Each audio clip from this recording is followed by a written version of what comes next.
Hey everybody, welcome back. Today is Wednesday. We're already at Wednesday. We started a week ago, you guys.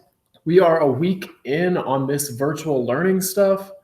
Feeling good. Everybody's done a great job so far. I really appreciate the effort that everybody has put into the virtual learning experience. And we are a week down. And if we can make it through a week, we can make it through the year, or at least however long we'll be doing virtual learning. So today I want to talk a little bit about our first major empire. We talked a little bit about some of the smaller civilizations yesterday, and we talked about the Fertile Crescent, and all that's going to come up today. But what I want to do is I want to talk about our first empire today. That is what we are going to be focusing on. So if you want to get out the Google Forms, follow along with me as we go. You can answer those questions while you watch the video. You can answer them after. It's all up to you. I'm going to try to make this as easy on you guys as we possibly can. But today we have another PowerPoint. So I am going to be sharing that PowerPoint now, and you can follow along with me as we go. Same thing as the first day when we did this on Monday. So that should be pulled up now. You should be able to see it on your computer. There it is. So we're going to be talking about the Babylonian Empire, or Babylon, as it's commonly referred to. So this is our first major empire, and it's going to be the focus of everything we talk about today. We're going to talk about its culture, religion, government, economics, whatever you want. We're going to talk about the Babylonian Empire today. So these are our objectives for the lesson today. Our objectives are to be able to answer these three questions effectively, creatively, and correctly.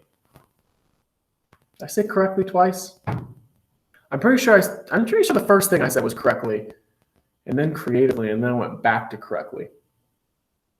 Well, that's fair, because correctly is really what I want.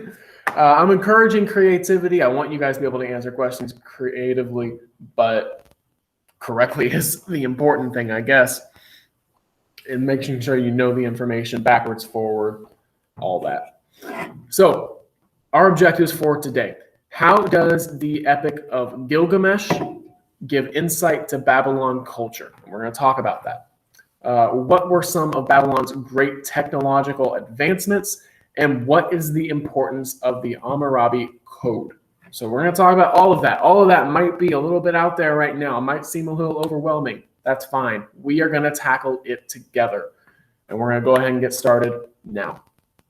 So what I want you to do is I want you to pause the video and just think, what would the school be like if there were no rules written down? So imagine virtual school. Imagine virtual school, what you have right now, except there are no rules.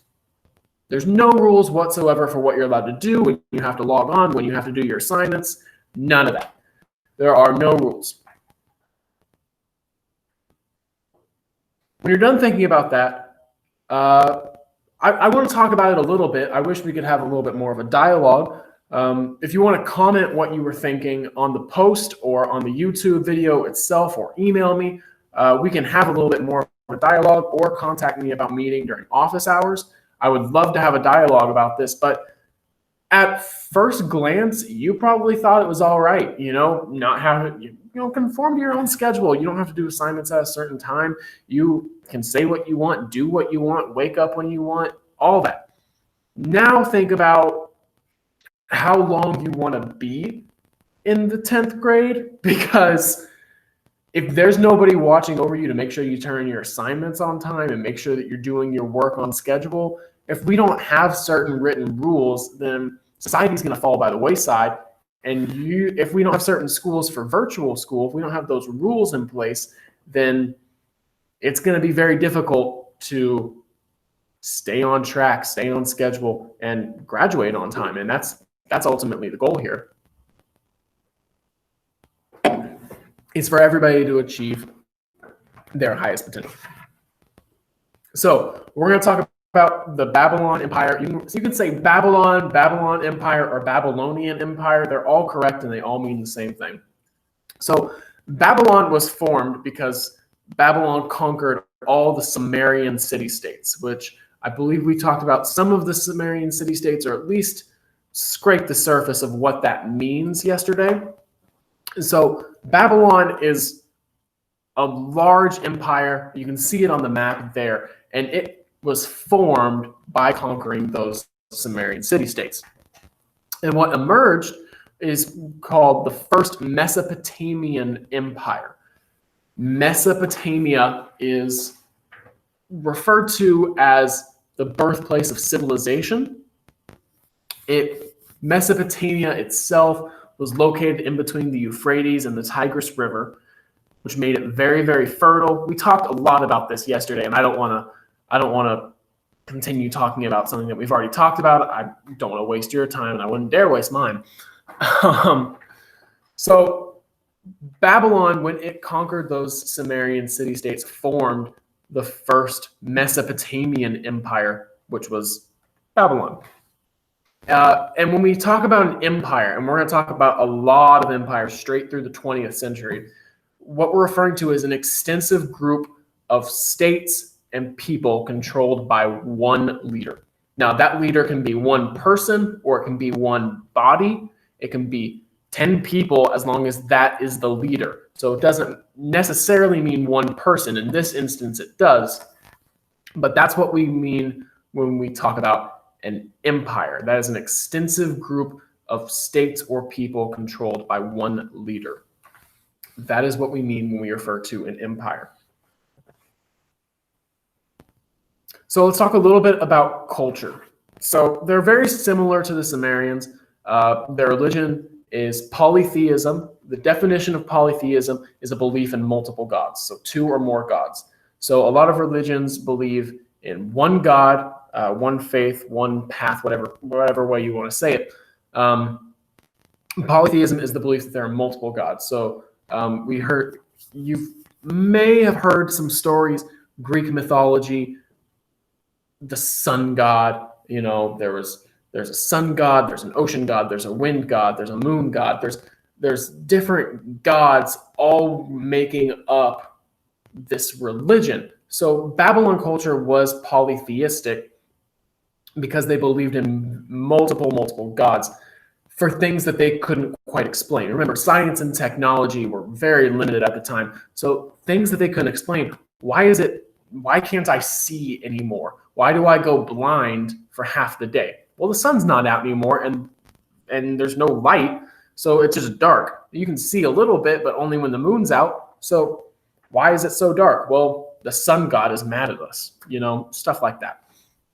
And they also believe that there was no afterlife. So when you die, you're gone. There's no concept of an afterlife at this point.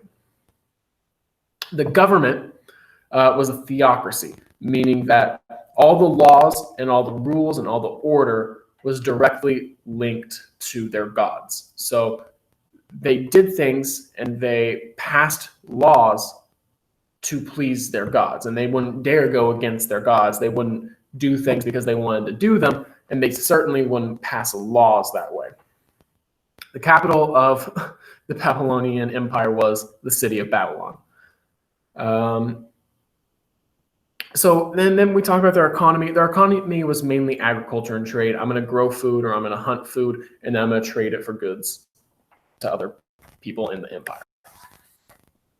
So technology. There was a lot of technological advancement in the empire. They created a lot of things that improved life for themselves and for others.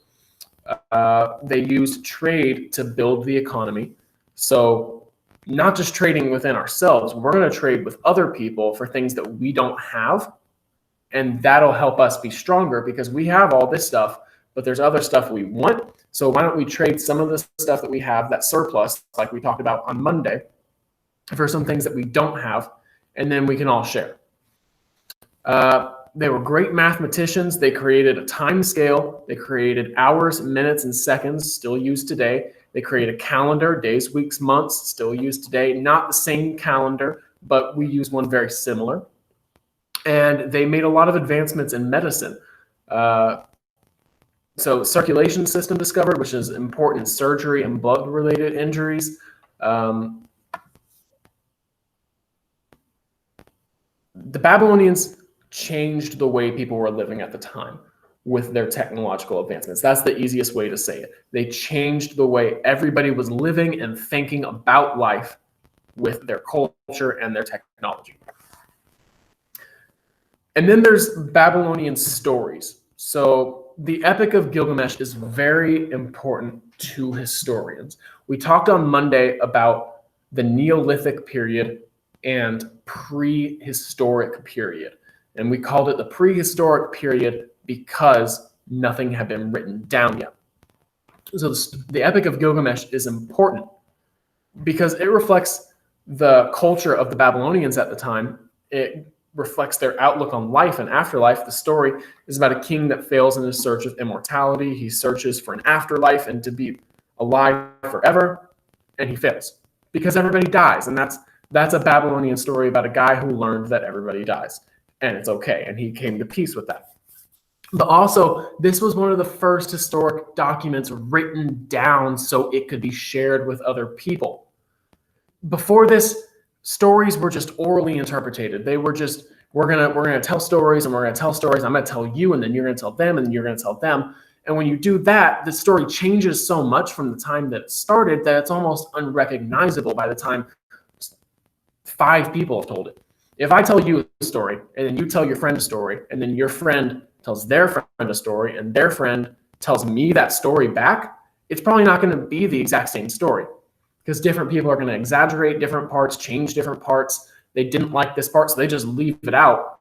And if I leave out a part of a story that you've never heard, then you're not even going to know I left it out.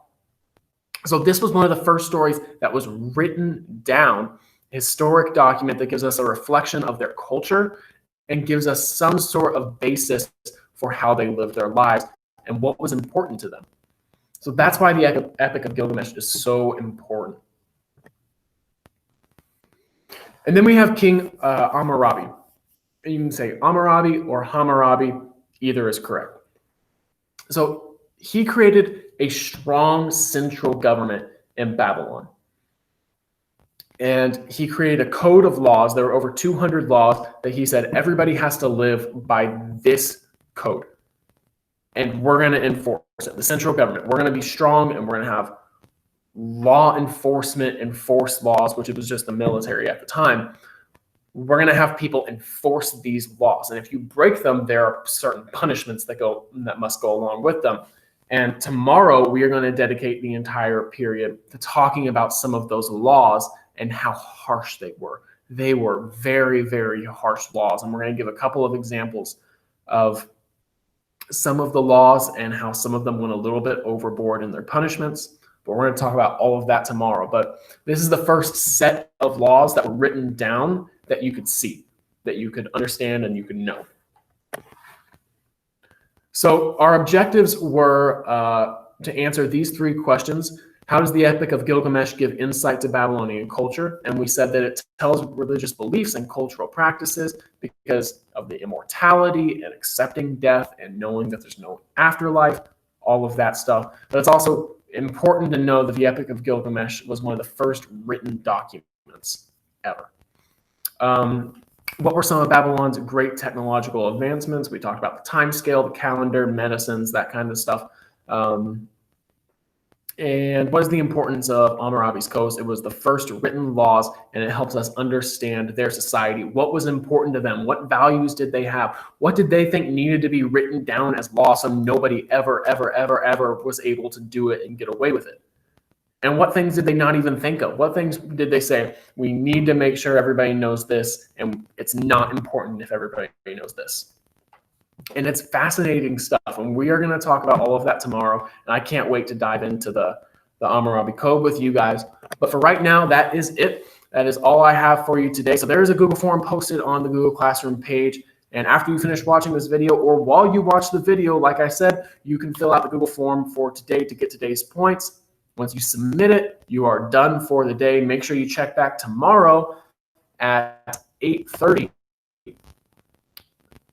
Make sure you tune in tomorrow at 8:30 in the morning for the next video. And that, like I said, is going to be the Hammurabi Code. So until then, thank you guys for tuning in, and I'll see you tomorrow at 8:30. Later, Wildcats.